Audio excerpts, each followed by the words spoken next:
WNST, tossing my long johns and my thick gloves that my father-in-law gave me from up there in New Hampshire to take along to Minnesota. We'll be out there for a week doing all things Super Bowl 52, and number 52 will be up for induction into the Pro Football Hall of Fame. She is one of my favorite guests to have on, the venerable Texan, one of the 3 or 4 that I actually get along with. It is true. She is down there deep in the heart of Texas and Dallas, covering the Dallas Cowboys for almost a quarter of a century. Many, many years on the Fort Worth side of things, now with Pro Football Talk. And you can follow her journey out on Twitter as well at NFL Shireen. That's Charean. And, you know, it's a strange name, kind of like Nestor, right? Like we're both stuck with these really unique names that you don't just go in and get the bumper sticker or the keychain or the coffee cup with your name on it, Shireen. That's it. You can't find it anywhere, but I like it, don't you? Yeah, I hated it the first 20 years. Now I'm thinking, oh, I'm so unique. I'm like Dr. Pepper or something like that. When people say Nestor, I mean, you don't need a last name. They know who you're talking about. You don't need another name with it. Yeah, maybe one day to be like Oprah. That's it. That's what I'm saying. Exactly. Or Barack or something like that. Yeah. All right, so let's start at the beginning, right? I mean, the Cowboys are out on the outside. The Ravens are on the outside. We all know how that's not fun. There are now 28 teams on the outside. But around here, you know, we're trying to hang our hats on an off season to say, well, what kind of change? Everyone in the fan base wants everybody's head to roll all the time. And I know Steve has taken a lot of cues from Jerry over the course of time, and now we see Tampa didn't change, Cleveland didn't change, Cincinnati went back with Marvin, New Orleans had plenty of chances to get rid of Peyton and didn't. It really is interesting how conservative at heart these guys who run these teams are when it comes to building the foundation blocks of things that they feel good about and feel family-oriented about. Yeah, I mean, you have really 2 different styles of owners, and there are those like the Rooney family and like Baltimore and like Dallas to some extent in recent years, but that stick with their head coach and give him a chance and say, look, we hired this guy for a reason.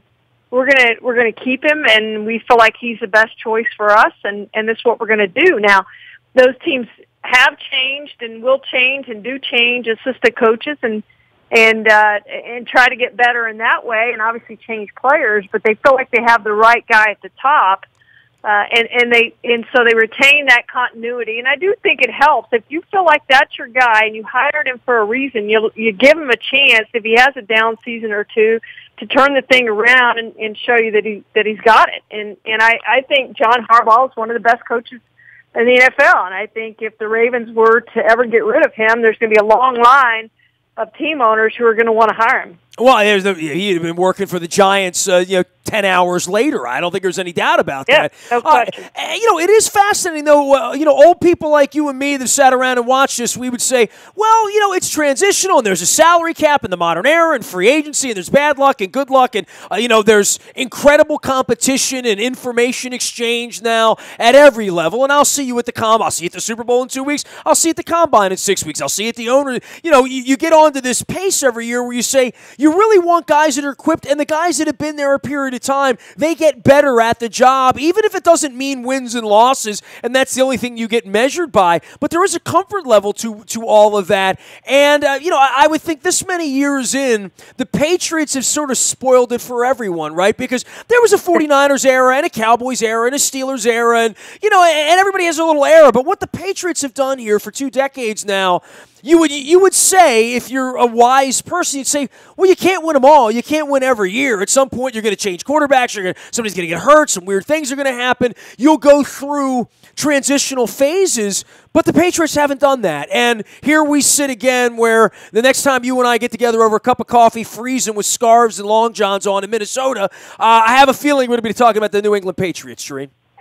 Yeah, I wrote a story for the Super Bowl game program that's going to come out here in a couple weeks, and it's exactly what you're talking about. It's the greatest dynasty in the history of sports, perhaps, but at least in the history of the NFL. I know you can argue some others in other sports, but in the history of the NFL, I think it's really hard to argue. And the 2 I compared were the San Francisco 49ers and the New England Patriots with Eddie DeBartolo and Robert Kraft. And I think it's just what we were talking about hiring the right head coach and putting that guy in place and saying, I want you here for a really long time, and we're going to turn this thing around and we're going to win and we're going to keep it together. And those organizations didn't go through the downturns that most do, and part of the reason, or big part of the reason, is the quarterback position. When you get that franchise quarterback who's there forever, in the case of the 49ers, they had two of them back-to-back.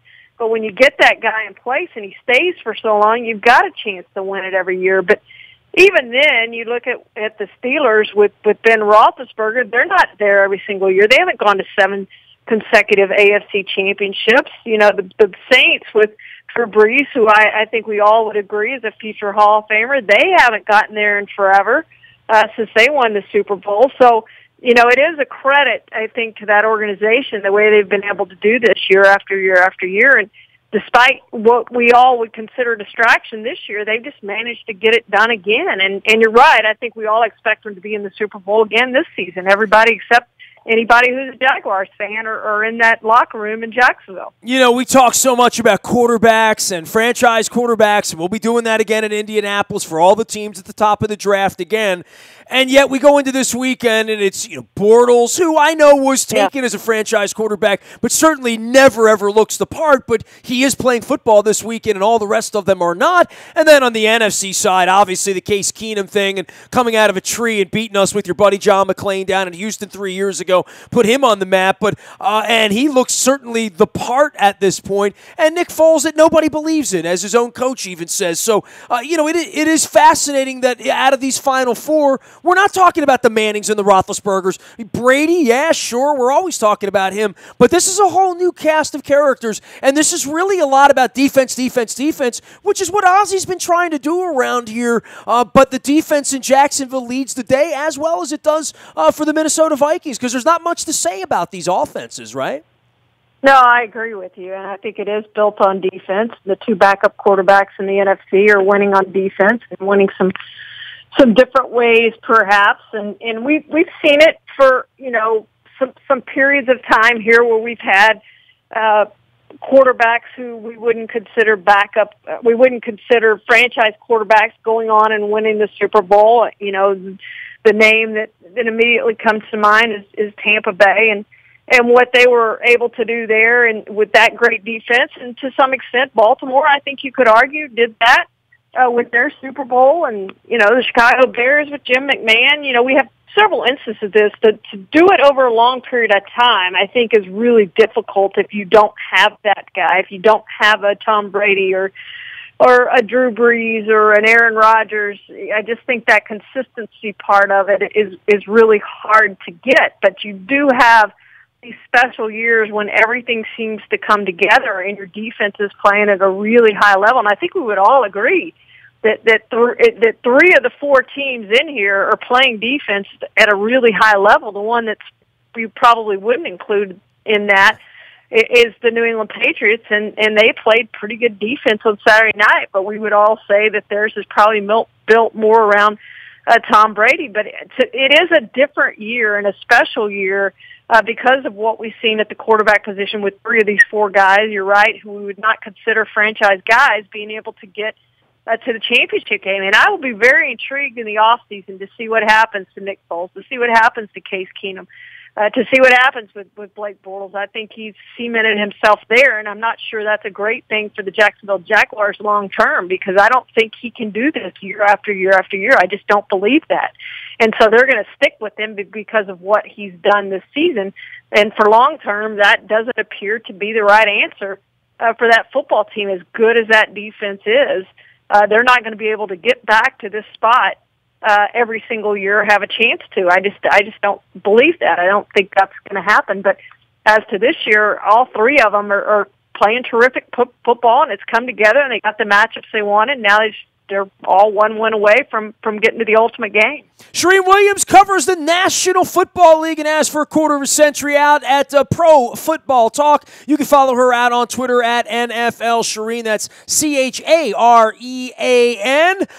This portion of our WNST programming brought to you by our friends at Compass Point Golf Course down in Pasadena, the best place to play this fall and winter. And when there is not snow on the course and when it's above 34 degrees or whatever, they'll be down there ready to accommodate you in Pasadena. A great course close to home. Check them out online at compasspointgolf.com. And, of course, Robert Kennedy joining us here with all things local college basketball each and every week. Also brought to you by our friends at Box Hill Pizzeria. The best crab cakes in Arthur County can now even be shipped to Fort Worth, Texas. BoxHillPizzeria.com. It's more of a crab cakeria. I stopped up there during the holidays, picked up 4 bottles of that Greek dressing, too. Got to have that in the house here for the winter as well. Learn more at BoxHillPizzeria.com or go visit them in Abingdon. Shireen Williams is our guest. She is also a voter. How many years now on the Hall of Fame committee for you, Shireen? I believe this is the 12th year. 12th year. All right. Well, this is a year that's interesting for us because, we put John Ogden in a number of years ago and can't get Art Modell in, and you and I will, we'll argue about that when we get to Minnesota when, I got Long Johns on and there's coffee involved, all right, for all of you. But I don't think there's any argument on the Ray Lewis thing, right? Like, I'm going to be pulling people like you up all week, 2 weeks from now to sit down, and we'll talk about whatever combination of New England, Jacksonville, Philadelphia, Minnesota, home Super Bowl, whatever the story of the week will be. And there's all the CT and all the other crazy stuff and pace of play and what is a catch and all those other things. But I don't think we're going to argue about Ray Lewis going into the Hall of Fame. I think he's as clear-cut a case as maybe y'all have seen in a while, right? Well, when I look at the list of 15, I think there's one name on that stands out that's a no-brainer that you go, okay, he's in. Who are the other four guys who are going in with him on the modern era ballot? And that is Ray Lewis, and I think he is a no-brainer. I think he's one of those cases, and there's very few of them. I tell people, when we talk about no-brainers, what we mean is this. There's no argument, okay, that people, whoever is presenting that player simply stands up and says, ladies and gentlemen, I present Ray Lewis, and sits down. There's no discussion. There's no argument.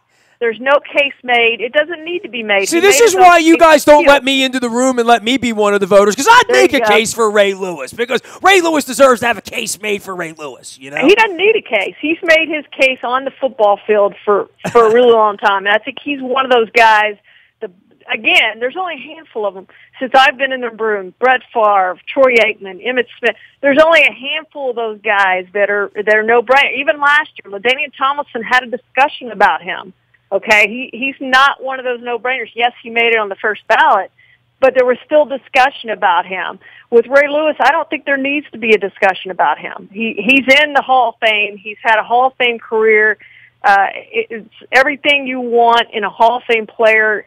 Just look at his sheet. Everything. Whether you want longevity, Pro Bowls, All Pros, championship, whatever you want, he has done it. And he's done it very, very well at a high level for a long period of time, and there doesn't need to be any discussion about Ray Lewis. So one thing I definitely want to do when you come by a couple weeks from now for all of you is talk about that Hall of Fame weekend at length, and I'm sure Ray will go last, right, because he'll have the 38-minute speech, and everybody will be hanging on, and all of our purple group will be out there. But I know the stadium's gotten better, so we're taking bus trips out there to Northern Ohio. We're going to have a lot of fun, so I'm looking forward to that. But I do want to talk about these teams and these 4 teams right now that can get there. First off, the Minnesota story's delicious, right? And if they lose, we won't be talking about that 2 weeks from now. I'll be talking about the place being overrun with Eagles fans who are all eager and excited about Nick Foles. But Vegas says the Vikings. Clearly, that play on Sunday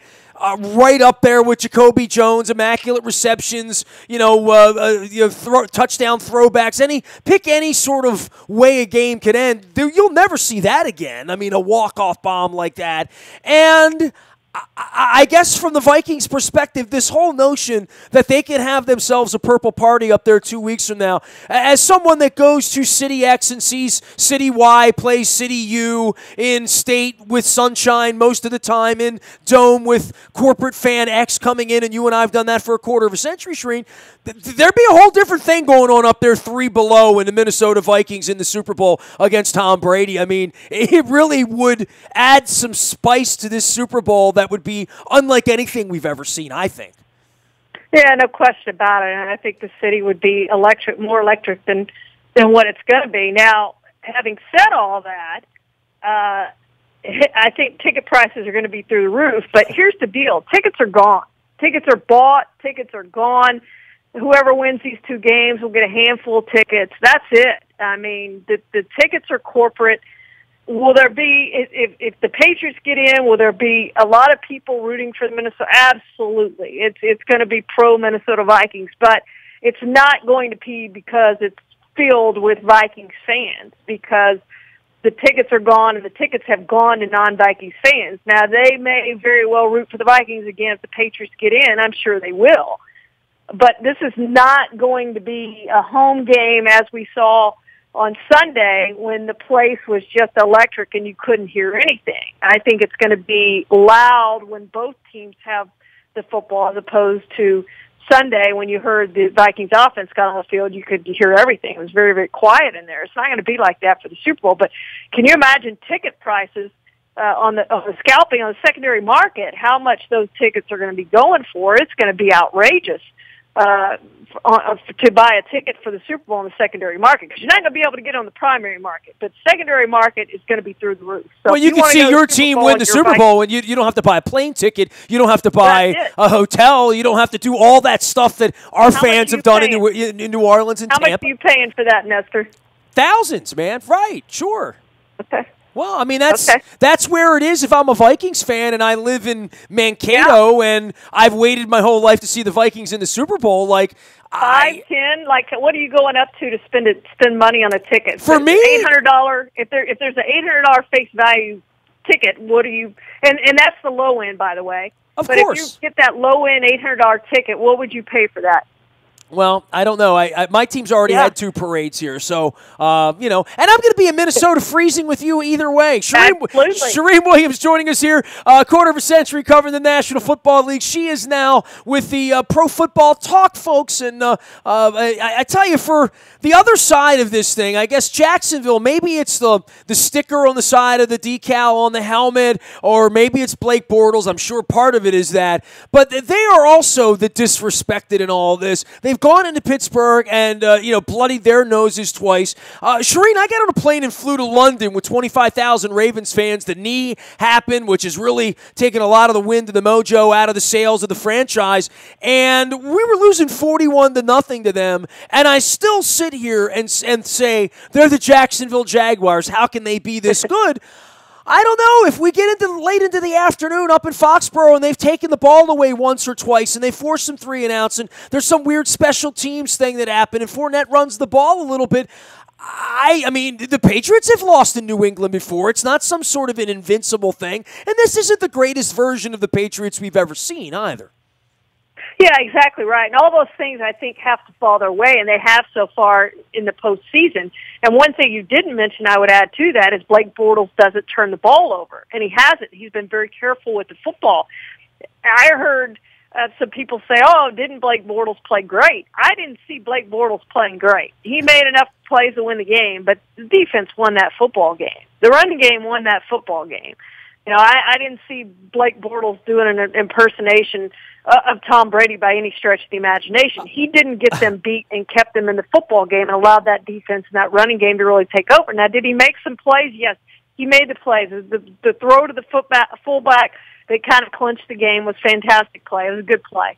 But he also was wide open. It's not like he had to fit the ball in anywhere. I mean, you or I probably could have made that throw. Maybe. Well, maybe but speak for yourself. My shoulder's a little tight right now, you know.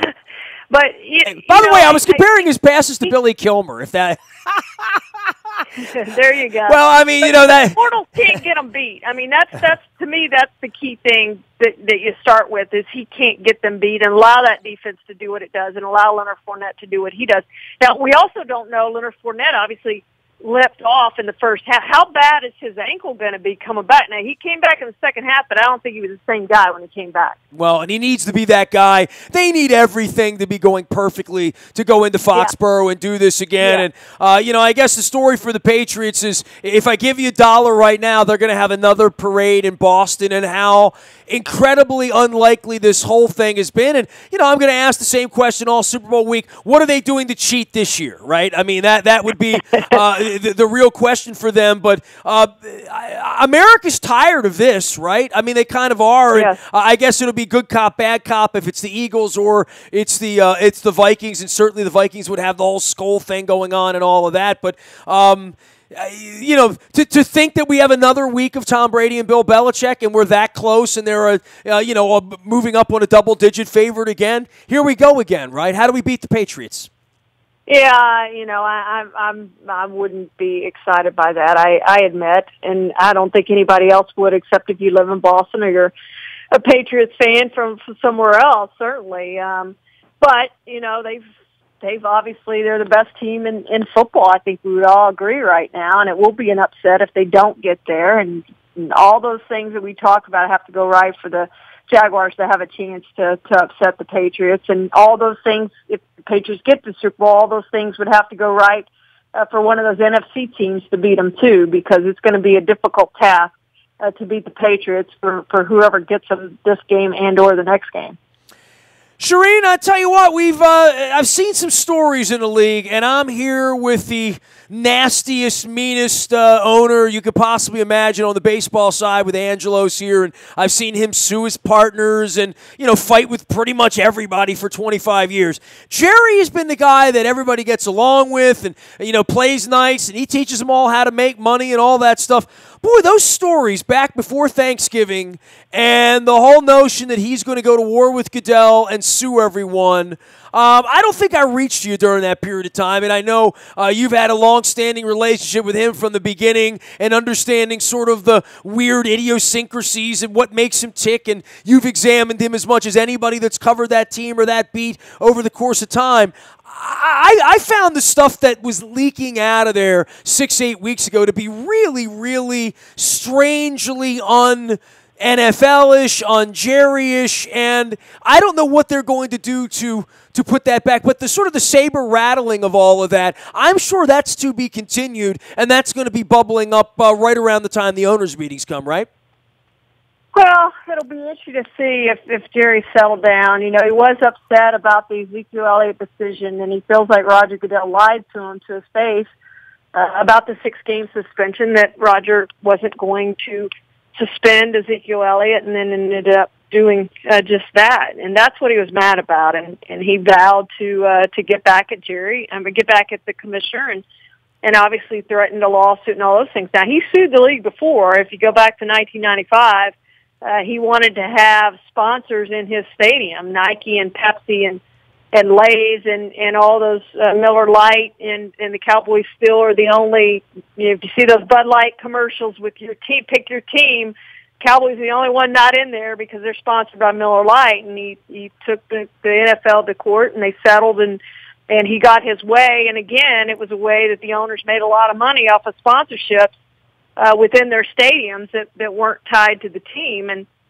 I think Jerry showed them another revenue stream. And, of course, he's making more out of that than any other team owner in the NFL. But he's done it before, is my point, and he's not scared of the NFL, and that wasn't really out of character. It's just something he hadn't threatened in a really long time. And I thought there was the potential that he really would do it, pull the trigger. And, well, he's kind of gotten his way every year for 25 years, right? Like kind of sort of, right? He has, and now that he's in the Hall of Fame, I think he feels a little emboldened and can do what he wants to do. And what else does he have to prove? He has immortality already, so what else is there? And winning another Super Bowl, I guess, is the only thing. But I don't think he fears the league or fears his reputation or fears anything else anymore. I think he sort of feels free of that and can do and say whatever he wants. Not that it's prevented him from doing that in the past. We know that, but I think even a little bit more, he's kind of gone off on that limb by himself a little bit as kind of the rogue owner. He's back to being that somewhat. Well, it's always evolving, and we have problems here that we've never had before. Shireen, I wrote a 3-part piece, The Ghost of Baltimore Football, past in the Colts and losing the Colts and having empty seats, and what has been built here now almost over a quarter of a century with parades and Ray Lewis and Joe Flacco, and no one's ever seen an empty seat in our football stadium in 22 years.